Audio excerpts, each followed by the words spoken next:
Hello and welcome to another episode of Kia Electric News, your weekly roundup of EV news from Kia, Hyundai and Genesis. In case you missed it this week, I did just one video. This was a news update on Monday. In this episode I covered the changes to the new version of Kia app, My Hyundai and My Genesis apps.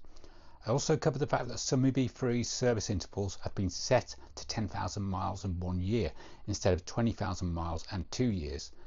We don't know who's setting these, but it seems to be persuading some owners their car needs a paid service after the first year when it actually doesn't.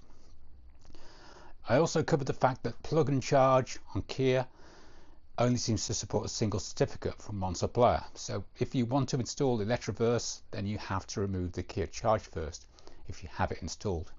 You have to do this from inside the new Kia app. So if you select vehicle, charging, manage contracts and hit cancel on plug and charge, otherwise you will still get billed via Kia Charge when you roll up to Ioniq. I'll start the week with the Kia EV3 GT. Healer TV has posted these fresh images today on Friday of the forthcoming EV3 GT. The images clearly show the new wheel design, brake calipers and tyres. The wheel design is similar to my GT Line S in the UK wheels, but a slightly more lighter coloured metal trim in the design. This week, on the back of the Kia EV4 launch being delayed in the US, Autoblog reports that the EV3 is still coming, but in late 2026. Autoblog says this: as a result of changing market conditions for EVs, Kia told Autoblog that it's putting the launch of the EV4 on a temporary hold in the US, though the battery electric sedan is already on sale in the Korean home market. Spokesman James Bell said there was no new date for the EV4 to come to the States. A number of analysts have forecast the four-door model is unlikely to ever be offered to the American buyers. There's another reason. One source close to Kia said on background there's simply not much demand for sedans in the US anymore, whether powered by electric motors or internal combustion engines. That helps explain why Kia is carrying on with the US launch of the smaller and less expensive EV3, as spokesman Bell noted. Look for it to reach showrooms later in 2026. Kia Korea How-To Videos has released a new video on the forthcoming Kia EV5 luggage storage options. Here's how to put flexible and convenient luggage storage to good use. There are some spaces for small items in the upper sections of both sides. You can install Kia Add Gear below to customize your storage space. Lift the handle on the luggage board to store items underneath.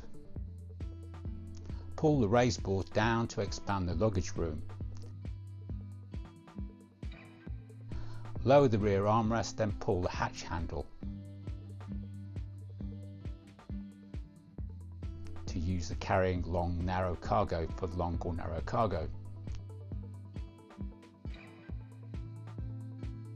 Pull the lever on the side of the luggage room or lift the levers under the rear seats to fold them down for more space.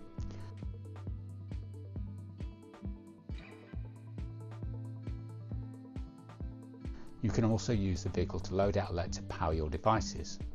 Use luggage storage your way, whatever you're hauling.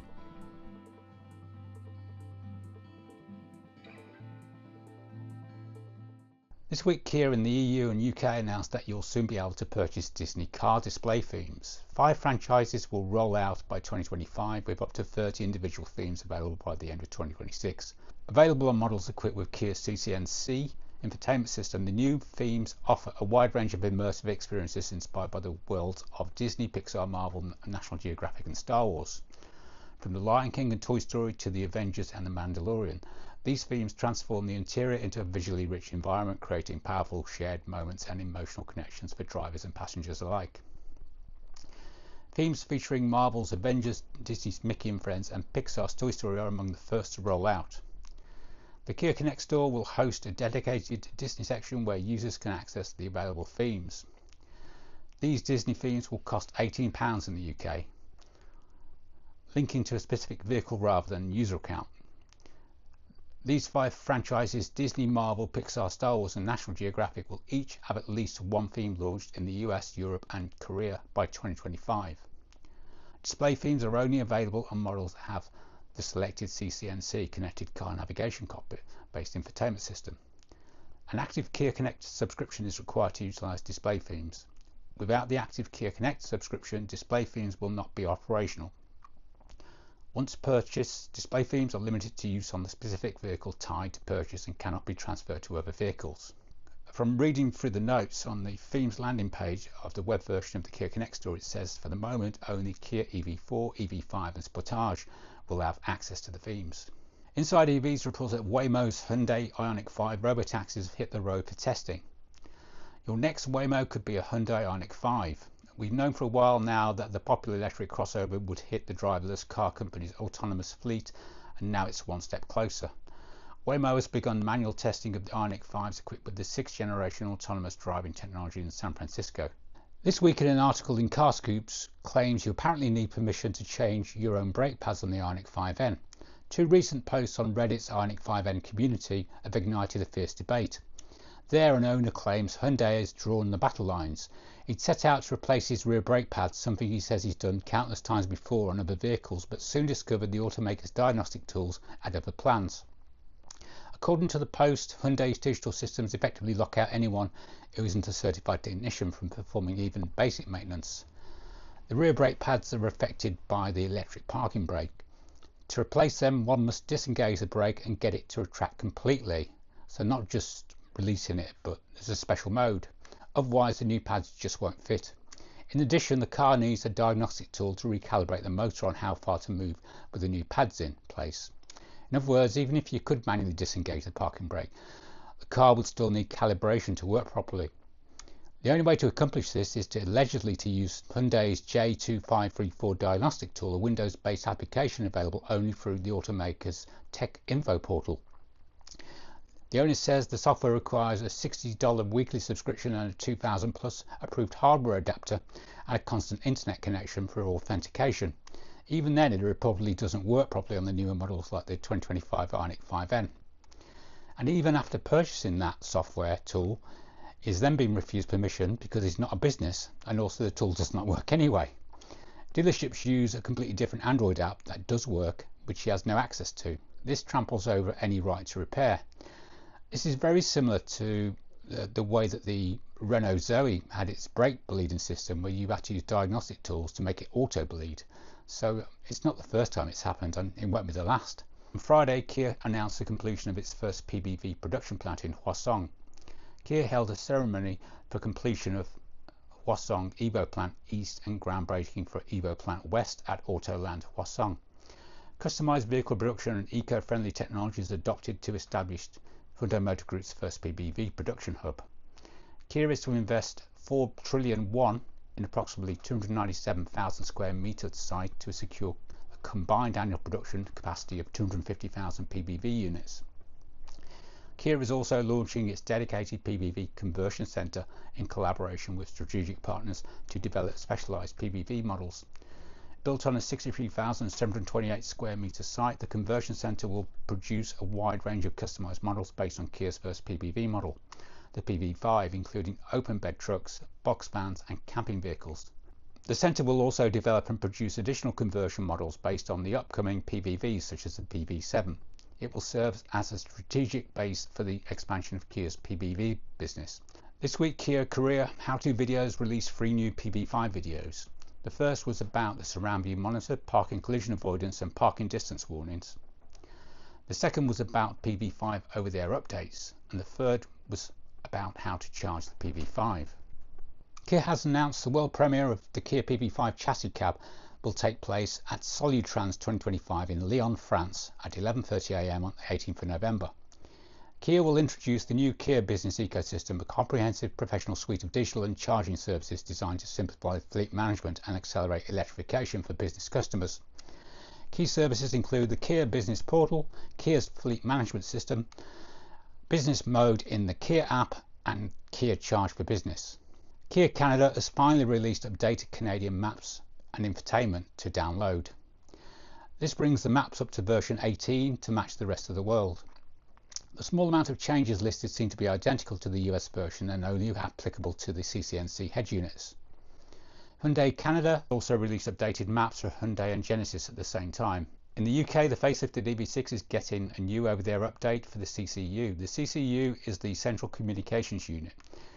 The release notes say improved sleep logic optimize the auxiliary battery efficiency. In other words, it helps to prevent 12-volt battery drain by making the CCU go to sleep. In Australia, Kia has announced yet another over-the-air update for the EV3. This time it's an update to the highway drive assist function. Details as follows. An important OTA update to the highway drive assist feature will be available from the 12th of November 2025. This update is applicable to the model year 2025 EV3 variants. What's new? The OTA update provides the following. The highway drive assist HDA2 logic has been updated to improve functionality. These details are very vague, aren't they? In the USA, we have an update for the US Built EV9. SA634 VCU operational logic improvement. This bulletin provides information to upgrade the vehicle control unit system software on certain 2026 model year EV9s or MV1As vehicles produced from January 2nd, 25 through to November 3rd, 25. Where the integrated electric brake, the controller area network times out on startup, resulting in a DTC warning light and failure to restart charging when the connector remains connected after charging is completed. This condition is not associated with any braking or drivability symptoms. It's only affecting charging. Follow the procedure outlined in the publication to improve the vehicle control unit or VCU logic, which will delay the check for CAN communication with the IEB. And finally, this week Hyundai revealed the details of its new two-stage motor inverter system.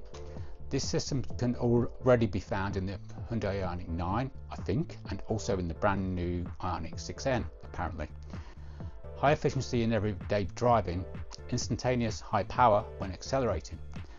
That's the kind of EV we dream of, made possible by the balance of power, efficiency and lasting performance. A challenge no one solved until Hyundai Motor Group did with their new motor drive system. So let's take a closer look. Electric vehicles don't just move with a motor alone.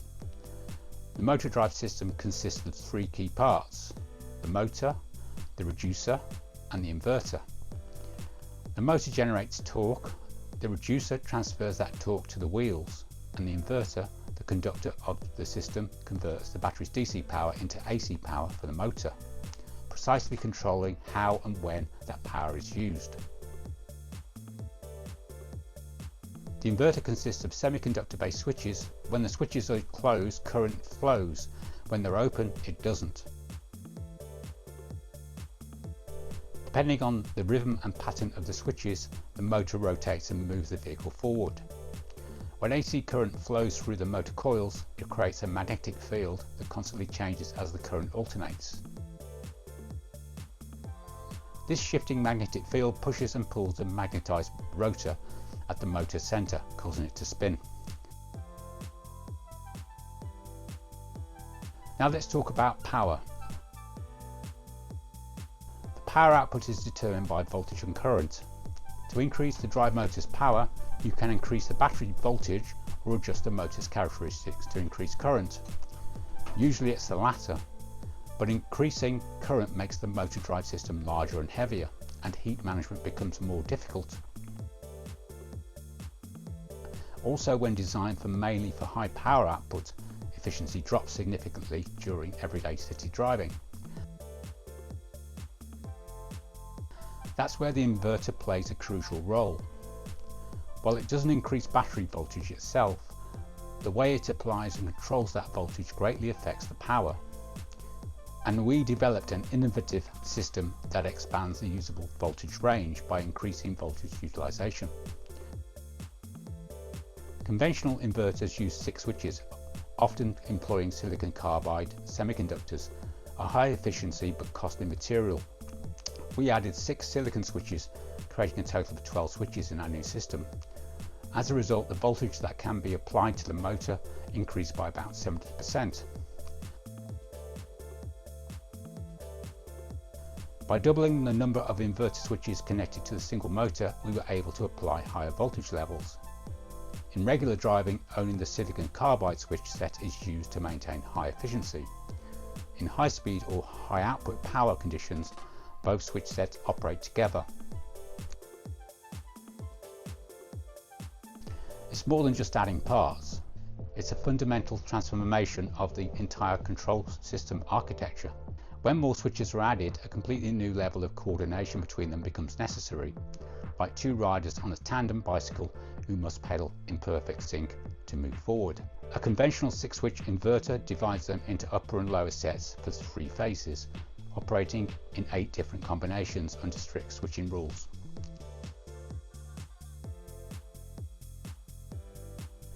Combinations increase 8-fold, requiring much more precise control. If you visualize the 6-switch combinations as a hexagonal voltage space vector, the maximum voltage that can be applied to the motor equals one side of that hexagon. Now imagine moving a voltage vector along that line. If it moves in steps, how would the car feel? Like it's jerking or stuttering. That's why advanced control to smooth the voltage vectors is so important. While 6-switch control is common, Hyundai Motor Group devised a system that controls 12 switches simultaneously, expanding the usable voltage space. One module fixes 6 switches in a 6-step configuration, while the other controls the remaining 6 through 64 combinations. To manage these 2 voltage spaces flexibly, Hyundai Motor Group introduced a transfer switch that shifts to the optimal state depending on driving conditions.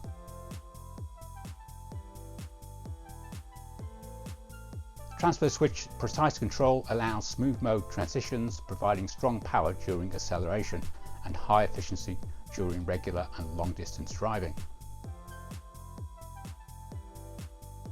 Saying the whole system was rebuilt from scratch wasn't an exaggeration. It's not just about increasing numbers, it's about orchestrating 12 switches to operate as one through an advanced control strategy. But with all this complexity, does this make the system get bigger or heavier? Normally yes, but we solve the size and weight issue with our own in-house designed power modules. The inverter's size depends on its built-in semiconductor power modules. By integrating 9 modules into 3, we created a simpler structure and improved cooling from single-sided to double-sided. Thanks to these step-by-step optimizations, we achieved a high-performance yet compact inverter design.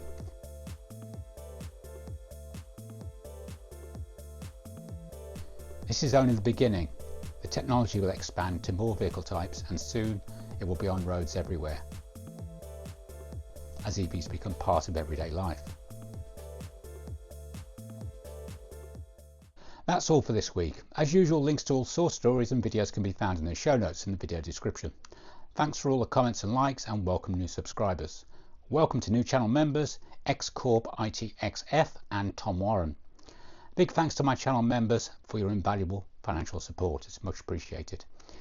If you support this channel and become a channel member for just £1.49 a month, you get advert-free early access to my videos and also video exclusives. If you're in the UK, you can also support this channel by using my Octopus and Electroverse referral codes, which are in the video description. We can also share £100 if you use my Octopus code, or £10 if you use my Electroverse code. You can also support this channel for free by just clicking subscribe if you haven't already. And if you really like this video, you can also show your appreciation by hitting the new hype button. Thanks for watching.